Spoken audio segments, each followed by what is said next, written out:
Gamer's Garage. Can't stop the train, baby. Woo!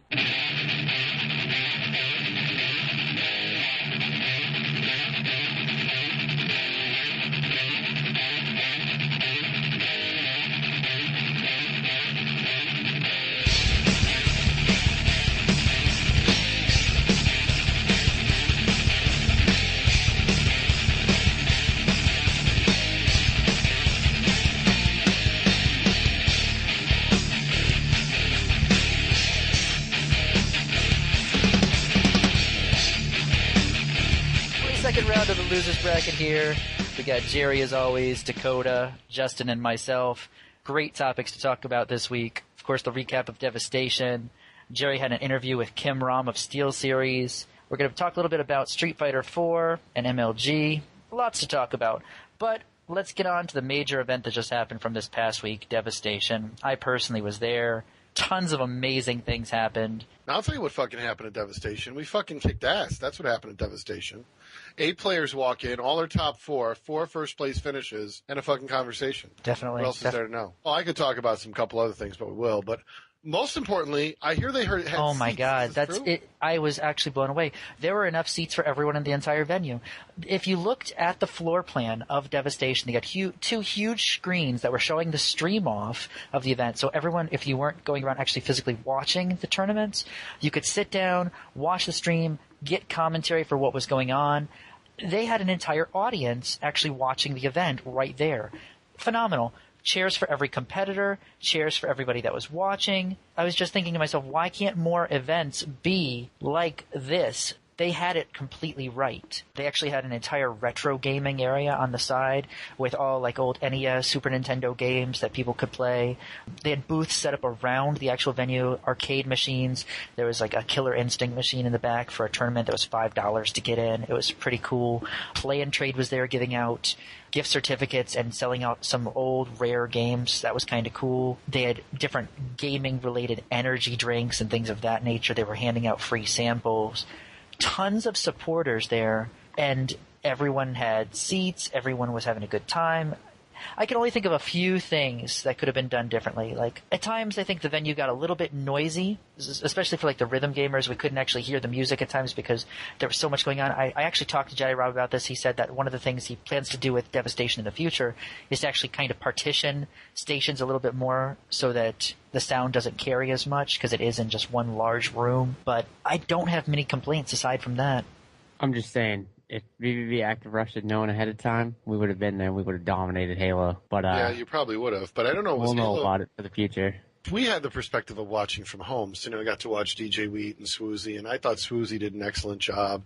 And DJ Wheat, I thought, did a pretty good job. I mean, there's some things I think that could have been done better. I think where DJ Wheat doesn't know a lot of things, that showed up. I remember when he said, Martin was cool and collected as usual. I don't think it's so much DJ Wheat's fault. I mean, the fact that Sir Scoots is a close friend of him, is part of EG, he's always going to be biased toward EG. But at the end of the day, I thought they did a pretty good job. I was most impressed with Swoozy, though. I think Swoozy really, he just gets it. I don't know how else to explain it. Like, Swoozy just absolutely understands the gaming audience. He understands how to maintain neutrality, to be really focused on the competition. I think Swoozy actually could have a really good career and really do a lot as, almost a professional esports commentator, because he's just got such a great personality. I think there were things that were obviously a problem. I think they should have shown more brawl. They should have shown rhythm games. I thought it was disingenuous that DJ Wheat made Street Fighter the sort of like center of attention with all of what Jedi Rob has been doing. I think not putting any one game on center stage is actually a good thing. You would think that he would have learned the lesson. Major League Gaming, I think, has made this mistake before. Others have, not making one game seem more important than others. Because really the spirit of Devastation, everything I've gotten from Jedi Rob and from people that have attended and what you've told me being there, that's not really in the spirit. So this is out to DJ Wheat. Next time, no matter how close you may be or what you think of Street Fighter 4, I think it would be a way better interest of everybody if you actually represented all games. Regardless of what you may feel about VVV or anybody else, this isn't between me and DJ Wheat or me and Sir Scoots. I'm going to rag on the 1.6 community. I'm not in any sort of competition with them. The players come first. The competition comes first. And I thought that was a bit disingenuous. There were a lot of people in the stream that were asking for brawl. Now, to give some leeway, you said, Jason, that there might have been some technical difficulties. I actually heard from multiple people that they were having issues getting the 360s and the Wiis on the stream. They got them fixed on the last day. I don't know why, what was going on with the 360s. In fact, the Guitar Hero finals, which, good lord, I wish you guys could have been there to watch them, but they were played on the main stage before the stream started. And you should have seen it. There was actually, everybody that ran Devastation was up there behind both VV Smokey Prog and Acai28. Jedi Rob, the person who runs Devastation, was standing behind them with his hand over his mouth going, oh my god, this is so close. He picked up his iPad, had it in his hand. He was twittering from his iPad, this is the most intense finals we've had all Devastation. And it's funny you mentioned that because I remember in the stream, in the live stream, again, DJ Wheat brings on Sir Scoots, and here's a guy who's, sponsored a Rhythm Gamer before. I don't know whether or not he's having some kind of petty thing with us as VVV, but he says that rhythm gaming is a fad. And these are the moments where I think DJ Wheat could do better, right? I remember there was one guy, one of the Soul Calibur 4 players, was on the stream, and he made it sound like Devastation was just practice for Evo 2K.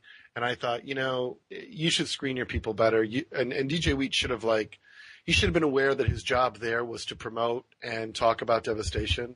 And I thought as a commentator he could have done a better job of really saying great things about Devastation. But he sort of let that comment sit. And I know as a spectator and somebody who's very supportive of what Jedi Rob does, I felt uncomfortable. That's the first thing. The second thing is bringing on Sir Scoots to say that rhythm gaming is a fad.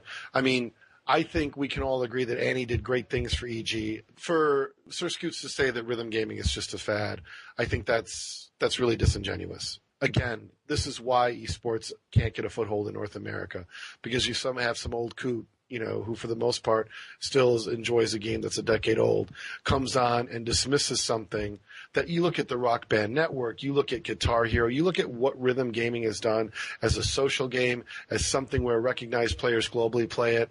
You just look at a guy like that, and now I don't even get mad at him. I actually feel kind of sorry for him. I think, is this really what all this time you've done in esports? This is where you end up on a stream at an event of the culture that Devastation has, for you to say something like that. That kind of stuff I think I saw as a downer. And I was actually really looking forward to Devastation. I thought it was, how they were setting it up. It was pretty good. The thing that turned me off was the stream. Just aside of the fact that they didn't show Brawl at all, being a Brawl player, the commentary, honestly, really turned me off. DJ Wheat practically was as general as you could be and vague. It didn't seem like he had any insight at all. One of them was slurring their words, and then Swoozie actually did a very good job. But one of the things I didn't like was that they were very biased. They seemed like they were rooting for a player. I mean, I had no problem with Swoozie. Swoozie actually, for the most part, from what I saw, actually knew what he was talking about. I saw, a lot of the techniques he seemed to point out very well, and I understood what I was looking at. I wasn't just, I was looking at a stream, and a lot of them were like, oh, well, this happened. Well, I could see that happens on the stream. Swoozie gave me, some nice information. I know, I'm watching about, Soul Calibur, and Swoozie says something, now I understand the matchup or something like that. Whoever else was there either was rooting for a player or talking down to another player or was just giving vague comments like, oh, this person's losing momentum. Like, I can understand that. I'm watching the stream. I watched Soul Calibur before. I've never seen the game before. I didn't get any insight. Apart from, anything Swoozie said, I really didn't understand the game. I didn't get the matchup analysis. I didn't get a history of the players. I didn't get what options should be taken or not. And I pointed this out to other people when I was watching it. It was commentary just for commentary. I'm going to have to agree. Swoozie did an amazing job. Funny side story about Swoozie. When they had just announced the DJ Hero tournament, he called out, that means all the rhythm gaming players need to get over there and I'm going to kick some butt. And then I kind of turned around and I put my arms out and I said, bring it. And he said, oh, that means you too, Paradise. He walked down and we actually played a match against each other. He said it was going to be a best 2 out of 3. He only had time for 1.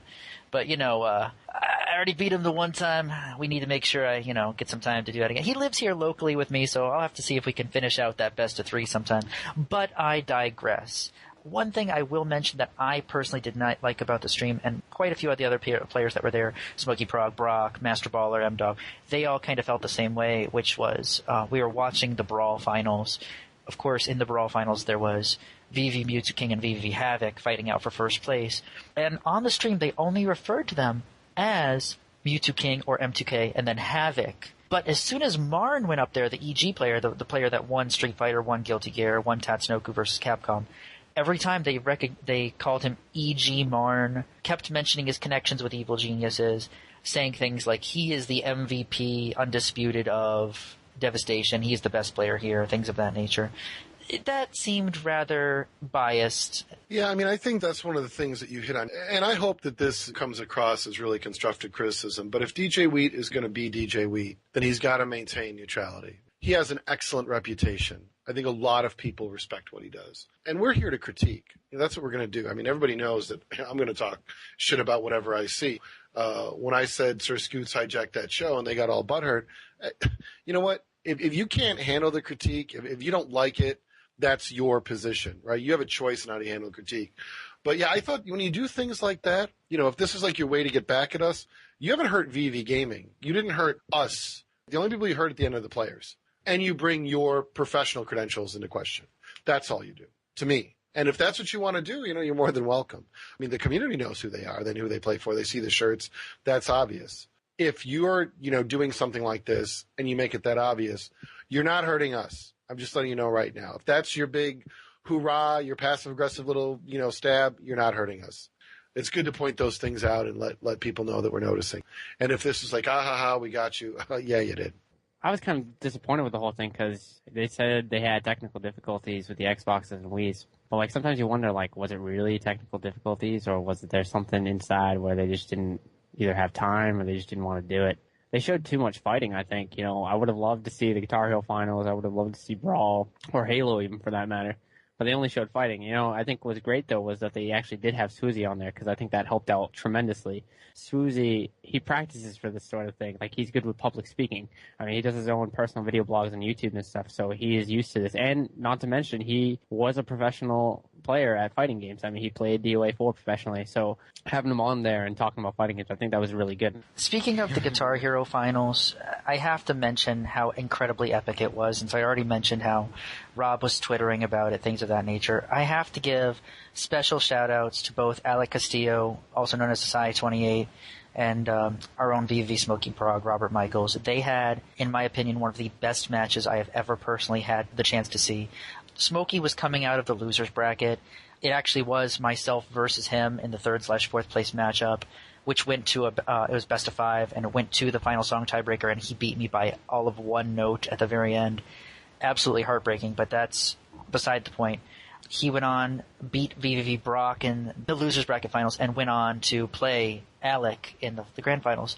He had to win 2 best of 5 series to win this tournament. Alec went up 2-0 in the very first match. Smokey came back to win 3 in a row, forced a second set.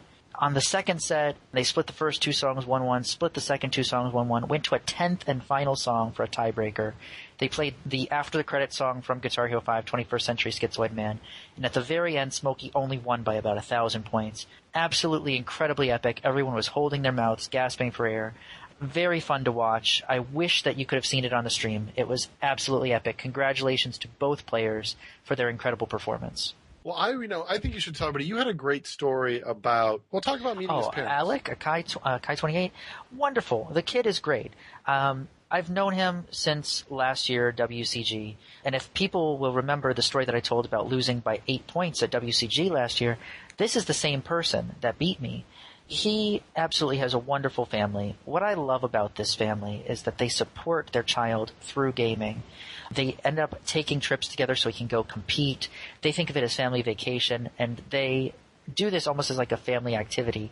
They go on Score Hero together. They check out posts. They've even been on our forums before and checked things out. And I really respect what they have done together.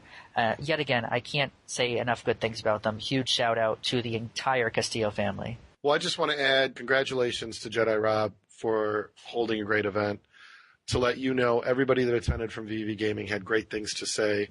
I hope DJ Wheat and you take our constructive criticism as ways to do things better. You have, out of passion and in many ways limited resources, built something you can be very proud of. Congratulations. We had a caller call in, and since we just talked about Devastation, I want you guys to listen in to the caller that called in and something they brought up, because I think that would introduce our next topic. Hey, Losers Bracket. This is Pimp Method from Lounge, Georgia. I have 2 questions for y'all. First off, what do you think about MLG not having Super Street Fighter 4? Second question is, why hasn't competitive gaming by the other gaming media, not just by the major websites, but also like several community websites? Jared, I'd like to thank you for your passionate but at the same time hilarious rant. You are actually inspiring me to get started on my own podcast. Just want to say keep up with the show. This is Pimp Method, gamer tag, Dark Method 10K. Peace and more hair grease. Well, let me first thank you for listening. I was watching Sundance's Twitter, and he had put something out about a conversation that was going on the website, giantbomb.com. And in the Super Street Fighter 4 forum, one of these sort of MLG lackeys comes on. You know, people used to work for MLG. And is like, you know, you guys don't understand what MLG, you know, is really good and blah, blah, blah. My answer is this. Having been in Gears of War and having dealt with a lot of people at Major League Gaming, there's good and bad. I would like to believe that Sundance is getting smarter, but I'm not sure yet. The one thing that I saw at MLG is, where is the brawl coverage? What are you doing? Like, you have this enormously passionate, fantastically energetic community, and you pay it no attention. Instead of wearing your red fucking shoes and hanging out with the Halo crowd, why don't you come and walk and meet some of the brawl players? Like, these are basic things you could do. I mean, Street Fighter as a community has been around forever. They've had a ton of great tournaments, and I think the top players would love to be in MLG, but to give Capcom some credit, you know, you got to be very cautious when you're dealing with them. So, I mean, I think at the end of the day, you know, we get the Sundance version, which is, oh, you know, Japan believes MLG is harming the independent tournament scene, or at least that's sort of what was said on DJ Wheat's show. But to be honest with you, I don't think it's quite that simple. I mean, if you talk to a lot of people who work inside the industry, they will tell you horror stories of working with MLG. Right? You look at this upcoming contract MLG has with Mad Catz, main controller. Don't think for a minute that that didn't cost them a lot of money. And again, MLG is not looking for quality. They're looking to pay off the $42.5 million that's been invested in them, which to me is not where the gaming industry is, not where esports in North America is, and I think they had a lot of big vision. So do I see the Street Fighter 4 community gaining anything from a partnership with Major League Gaming? Honestly, I'm not sure. I certainly think that there are pros and cons both ways. I mean, Justin, to be fair, you have been around Major League Gaming for a long time, and they've obviously done a great many things for Halo.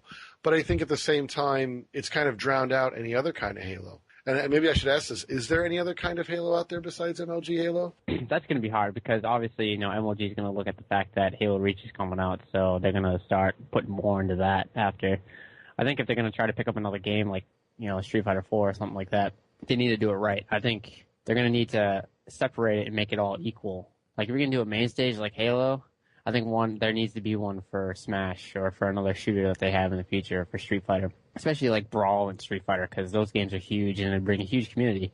So I think if they're going to do it, they need to do it right. I mean, sponsors need to start promoting these other games as well. Best Buy and EA did a good job when they had Madden, but even then they were still off in the corner and not that many people got to see it. So I remember one of the events, they had to pull the curtain and there was this little square that just had Madden in it, and it was kind of lame. You know, it seemed like when they brought that on for MLG, it seemed like, you know, a lot of the staff from MLG, like Sundance and them, were focusing on that because they were all football fans and stuff. So if they can have a setup kind of like what they did for Madden for these games, I think they could really do well because they had a nice setup for the Madden community. You know, just to interrupt you there, but the problem with that is that Madden was actually not MLG. MLG was running the event for Sony. And this is where I think the problem comes in. If MLG and Capcom could partner in such a way that there was really solid events and they were working together, but you get the feeling that Capcom just doesn't want to deal with Major League Gaming. And I think what you're saying is absolutely right. Look at Devastation. That was well run. The community's there. The community's going to be there at EVO. So can MLG do it? Have they ever done it? I mean, outside of Halo 3, I'm not quite sure that an MLG title, and I understand what you're saying about Madden. We got to understand that was really, you know, paid for by Sony, and MLG ran their event, which is a lot different than it actually being on the MLG Pro Circuit and an MLG run event. Well, yeah, that's why like Bungie was so in favor of MLG, because it's the amount of effort MLG actually put into the game. And that's why Halo is doing so well with it. You know, with Halo Reach coming out, I'm sure that they're going to make it bigger. If they ever plan to be successful with other games, they need to make it just as big. They need to make it all equal. Like, these sponsors that come in need to start promoting other games other than just, you know, the Halo teams. Like, you know, it'd be nice, you know, of all the top 16 Halo teams to get sponsors like that. But, you know, I'd also like to see Mewtwo King, for instance, getting one of these massive sponsors and something like that. And unfortunately, like, they don't ever look at it. They're always off in the corner and nobody ever pays attention. I mean, all the people that come by to check out the event for possible sponsors, they're all looking at Halo. They always sit on main stage for Halo. I might argue it's because that's the only place you can sit, just for the record. You know what? If I was part of Capcom or Street Fighter or whatever, I'd be worried if MLG picked up the game. They have 2 fighting games already compared to only 1 shooter, as opposed to how it was last year where they had 2 shooters and then World of Warcraft, no fighting games at all.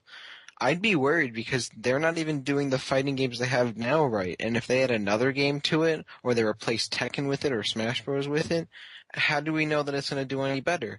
They don't have a stream for Smash Bros. Tekken barely gets any players. Is Street Fighter going to do any better than that? We can't tell from how MLG is doing from only this year. It's almost as if, sure, you could work something out, but is it worth it? I'm sure by holiday season, when the season actually ends for MLG, I'm sure they'll look at, because they always talk about, every year they always talk about, well, should we keep this game or should we bring this on?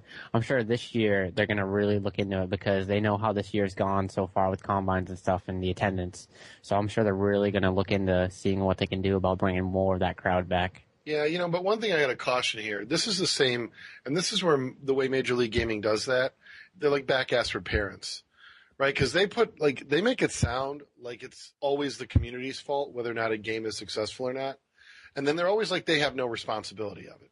And again, this comes back to the human capital equation I talked about before. Investing in training and teaching people things, that becomes important. They would say things to Gears of War pro players, right? Like, you know, well, you know, the community really isn't that good, or, you know, there really isn't enough people. And I think to myself, like, and what are you doing to do this? Because certainly even if you are the most energetic, loudest bunch of people there and you're having a blast, like in Brawl, you don't see anybody from Major League Gaming coming down. I don't see Nexi. I don't see anybody coming down there, shaking hands, meeting players, saying, you know, welcome to Major League Gaming. We're happy to have you, paying attention, wanting none of that. And they really didn't do it in Gears either, right? I never saw Sundance hang out and watch Gears. This is the problem. When you are running an event, when you're commenting on an event, your job is to be neutral, to promote gaming with a big capital G, not just the games you like, not just the games you deem to be important. Until we get them to grow up, I think that as Capcom, I don't know if I'd be that interested in it either, right? Because what happens is that all of a sudden MLG thinks that they like have the right settings, that these are the right characters, and this is the official way to run Street Fighter, and, you know, all this other stuff. And as much as they haven't done that in Tekken or Brawl very much, the risk is always there. To be honest, I think the simple truth is MLG just has to be better at building partnerships and building relationships. I think that's what they need, more than a MLG versus the Street Fighter community. I think that's the way Sundance like to frame the problem, but I don't think that's really what the problem is. Another issue would be they don't treat pro players too well either. I think that's what Capcom's looking at as well. You think with someone like WCG, they promote their pro players insanely well. With MLG, all they really give us is this little pass that we put around our necks that says pro player, pro coach, and we get these little jerseys, but other than that, we don't get too much. I mean, yeah, they give us a $400 check for the players. Coaches don't get anything. We still have to pay for everything. But then you look at our Pro Lounge, and they give us these 2 little setups inside this little box with a couple of chairs just to play some Halo. And there's 1 station for Smash and 1 station for Tekken. And there's like this little soda machine thing. We can open up the case and just grab a Dr. Pepper, and that's about it. This past event, Columbus, they catered food, but that was also sponsored by a bank. Very rare do you see MLG actually do something to help their pro players. And think about it, if Capcom let MLG pick up Street Fighter 4, and you say you had Justin Wong being a pro player there, he'd pretty much get treated like crap, honestly, because it's not a major game. They're not going to look at it as a major game. They're going to still focus on Halo, and they're going to get 1 little station in the pro lounge to play at. So they don't really even get anything, honestly, out of it. And not to mention the prizes isn't that great as well. And then you look at someone like WCG. Capcom looked at that, and looked at how they treated everyone, all the pro players and everything that do make it. They treat them like royalty. you look at MLG and they don't really have much to offer. Well, I mean, I think to give the World Cyber Games credit, they view the players that qualify as representatives of those nations. I mean, I think that's just, the spirit of the Olympics is what the World Cyber Games is. And when you're, quote unquote, an athlete, an esport athlete of your nation, you represent that nation. I think what the World Cyber Games does well is they treat players regardless of their nation. There aren't just big names. The players from Brazil are treated equally from the players from Germany to Korea to the United States. So I mean, I think comparing the two is difficult because I think there are serious problems with the Major League Gaming model, the idea of pro players, the way they've sort of done it. You mentioned something too about, and this sort of deviates away from our Street Fighter 4 discussion. So I hope we kind of answer that part. But the second part of the question that was posed to us was about competitive gaming and the media. And why don't we see, whether it's indie sites or mainstream sites, competitive gaming?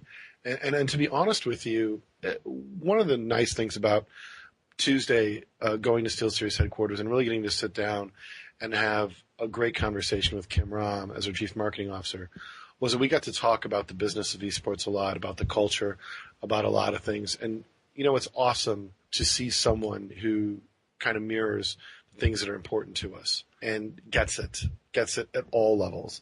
And, one thing we talked about that I think kind of fits into this is that one thing we do, if it isn't obvious, is we let any gamer, and I mean Paul Brewer from the WCG gets this right away, is we let any gamer be a part of competitive gaming, be a part of esports.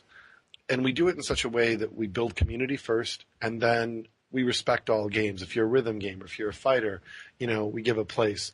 And in certain other communities, it's difficult because let's say that you're from the media or you're from somebody that was interested in this. A lot of these, let me use this as an example. Let's say that I am a fan of rhythm gaming and I play Guitar Hero at my local bar and I'm the best Guitar Hero player.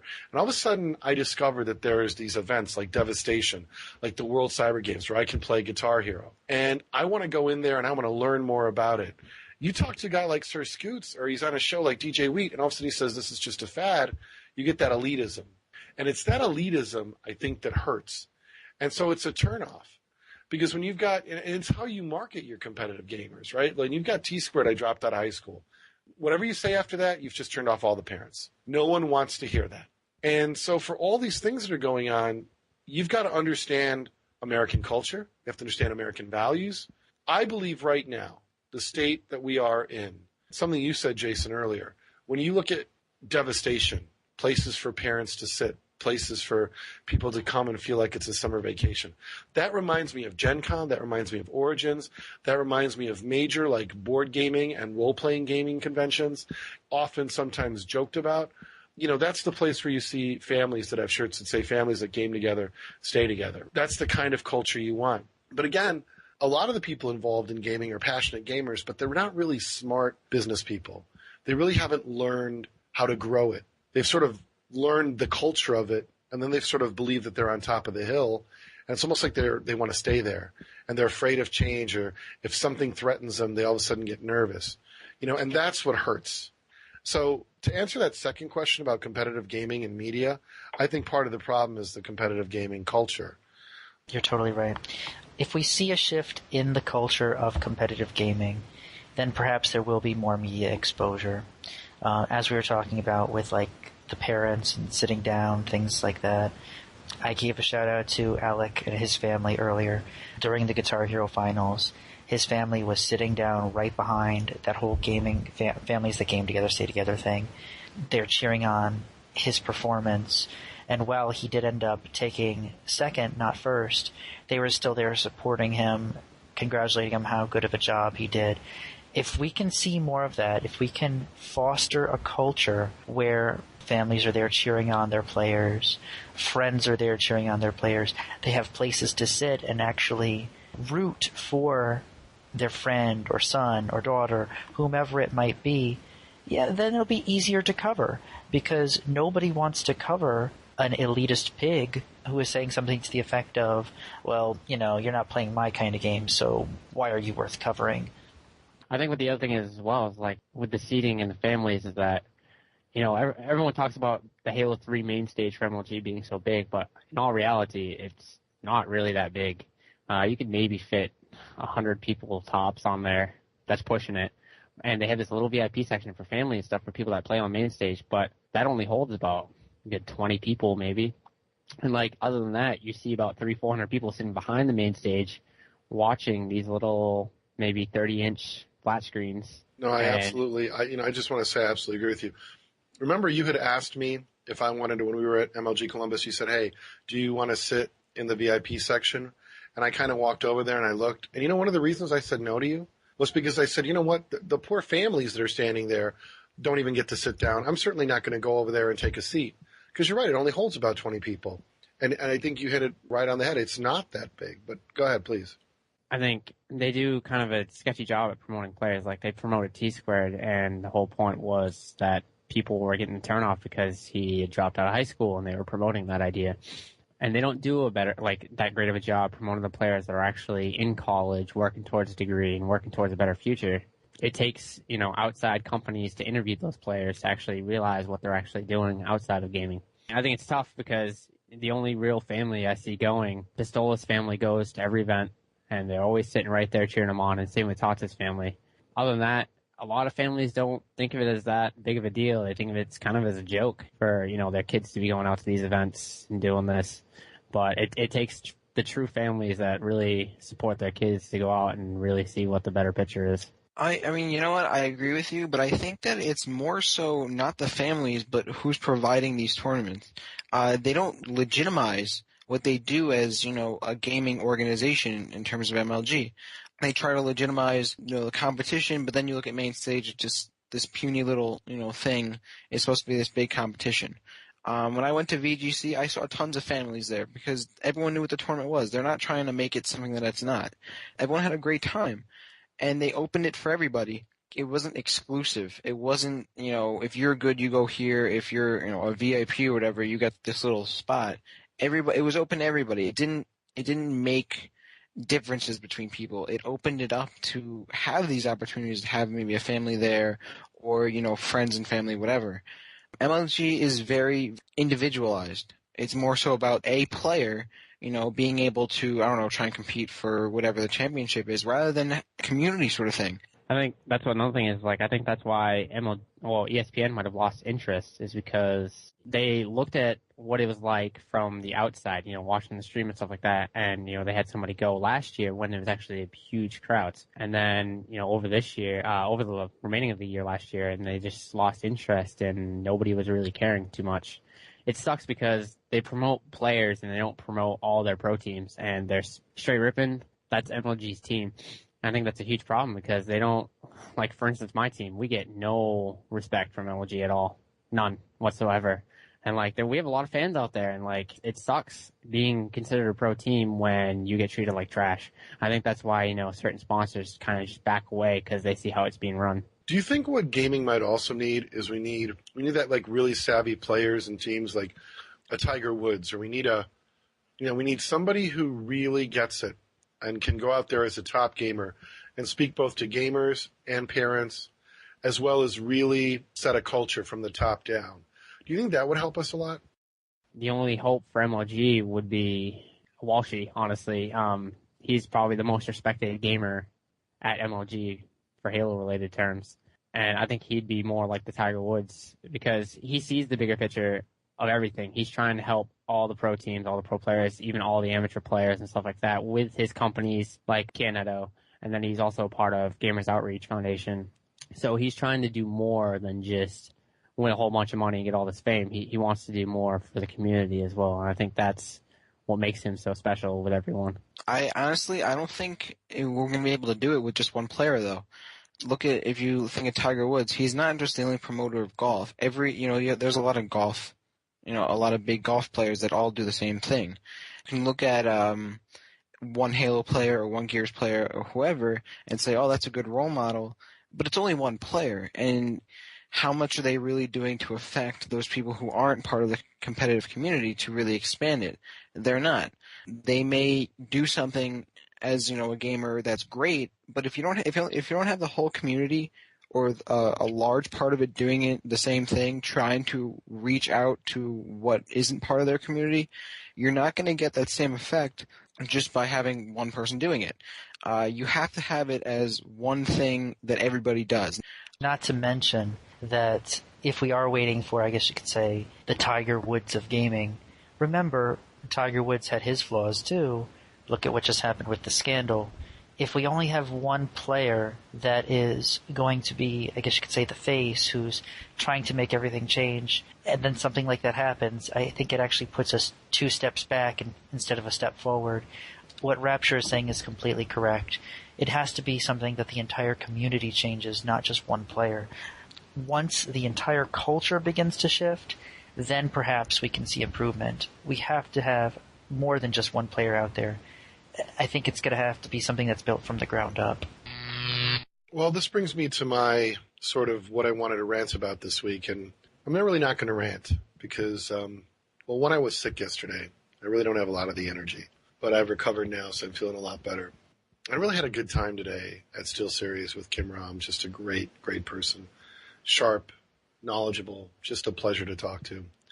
And, it got me thinking about a lot of things, actually. And one of the things is that I saw this at the beginning of Devastation when DJ Wheat and Jedi Rob were talking about bringing communities together and, that people don't hate and they do this sort of thing. And I thought, wouldn't it be nice if everybody got along? Wouldn't it be nice if people really did work together? This is where I'm going to take a step back. And I want you all to think about something. Because I'm never going to say this again before I get back to my normal ranting. I'll say it once. For those of you that know me as Jerry, know me as a person, one side of me. And then there's obviously Lord Jareth, which is a whole different side of me. So now I'm going to talk to everybody, our fans, our listeners, the VV community as Jerry. Gaming is one of the most amazing things on the planet. It is a cultural phenomenon that is changing the world. It drives technology. It drives the way we socialize. And unlike if you were to study history, you were to study great generation gaps or cultural revolutions, ours isn't the civil rights movement. Ours isn't looking at social change. It's not about rock and roll. Ours is about gaming, and it's happening underground. And I don't mean underground like hidden. I mean, it's not on the surface. I think our caller had a great point about the mainstream media, about not actually being able to hear about competitive gaming in even independent media sites. It's our responsibility to change that. That's what we have to do. Because everybody out there is gaming, but nobody really is aware that everybody's gaming. Kim Ram and I had a great conversation about what Xbox Live could have done better and how true that would have been. But if you're listening to me right now, first of all, I want to thank you. I want to thank you very much for listening to this show. Secondly, I want to tell you, go to events, support event sponsors. You're going to have to vote with your pocketbook. When you go to an event or when you go to the store and you buy a game, you're voting. You're voting for a sponsor, you're voting for a publisher, and a lot of people complain. But at the end of the day, the way you do something about it in gaming is you listen, you spread the word, you tell people about the stuff that's good. And yeah, when I piss you off, tell people how shitty I am. Because that's exactly what I'm trying to do, is to get your attention. And if you're listening, I've got your attention.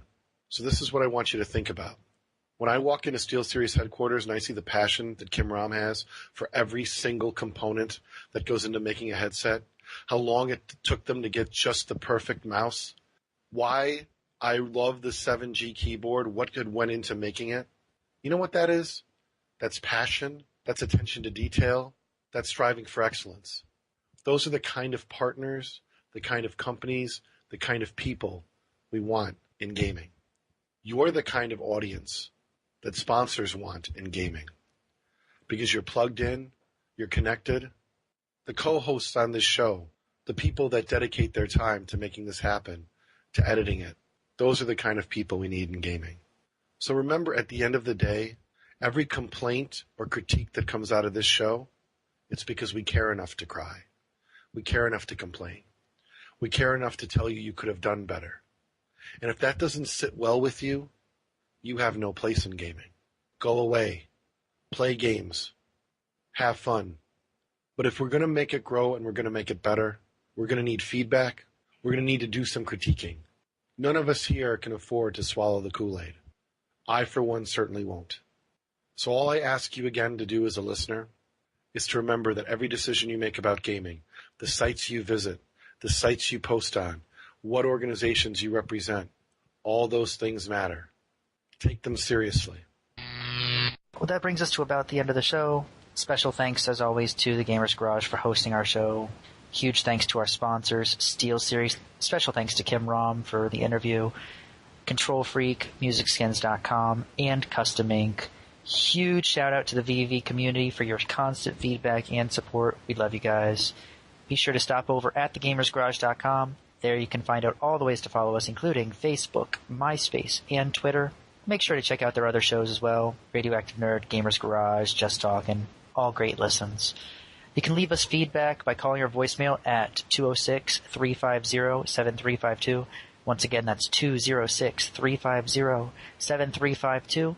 You can also email us at mailbag@thegamersgarage.com. Thanks once again to our caller that we had for the voicemail. We appreciate your feedback. Big shout out to my team and all the sponsors. Big shout out to the VVV community, my girlfriend, who had surgery done today, unfortunately, so she's kind of out of it. I'm looking forward to seeing everyone at the next MLG event because we just picked up Robbie B, so it's going to be looking at a great event. I'd like to give a shout out to myself for being fucking awesome. Getting $224 in my tournament. Really awesome job by me. I really respect all the stuff I got and how well I did. And I mean, I got to give him a shout out to myself. I really did really good. You've and got I so think many problems. Anyway, I'd like to give a huge shout out to the community. Everyone who had a great time at Devastation. I want to give a shout out to everybody going to Apex 2010 for the Smash Bros. Tournament. That shit's going to be awesome. I can't wait to go if I go. And whoever does go and I don't, you guys have a really great time. Apex is going to be awesome. I know it's not too soon, but it's coming up, and it's going to be a really awesome tournament. Rapture problems. One more special shout out from me at least. Thank you to Jedi Rob and the entire Devastation crew. Yes, that includes DJ Wheat and everyone else from the actual stream, because if it wasn't for you guys, the event would not have been what it was. Sure, there could have been things that could have been done better, but at the end of the day, it was an amazing event. And thank you for it, because I actually had an amazing time. And I can speak for the rest of the players that were there by saying we all enjoyed ourselves. Thank you for helping run the event.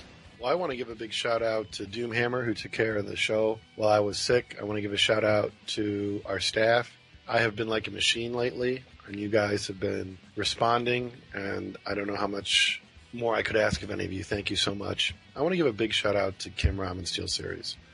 I was blown out of the water today. Just that kind of intelligent discourse about both the business and the products.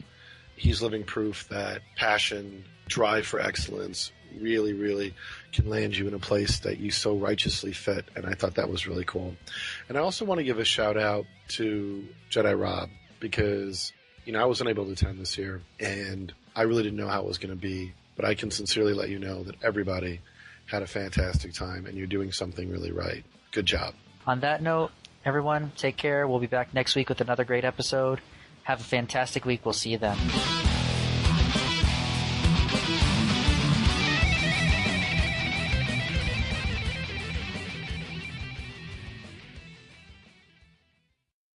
Audio. Dakota, I got a question for you. What? Are you ever aware how bad you are at most games you play? Shut up. No, seriously. I mean, you talk about tournaments you go to.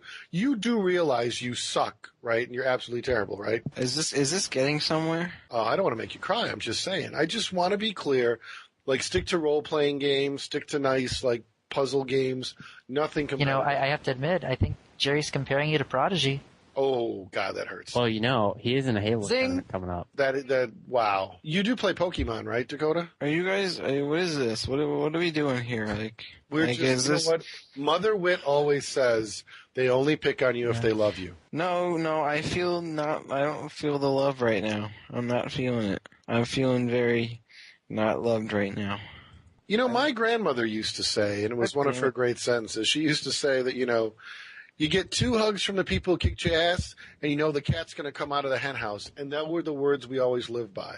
What and the I want to fuck share does that that wisdom mean? with you. Yeah, you got to figure it out. I mean, that's part of Grandma's wisdom. No, but why all of a sudden you're telling me I suck? I mean, I assume that I suck, but what's the need to tell me? That doesn't help at all. Well, see what I did? I made him cry. This will now be probably the 341st person I have made cry in my time. I'm not at this crying. point. Don't I'm you not- lie to us. You know I'm not- what? This is another thing my grandma used to say.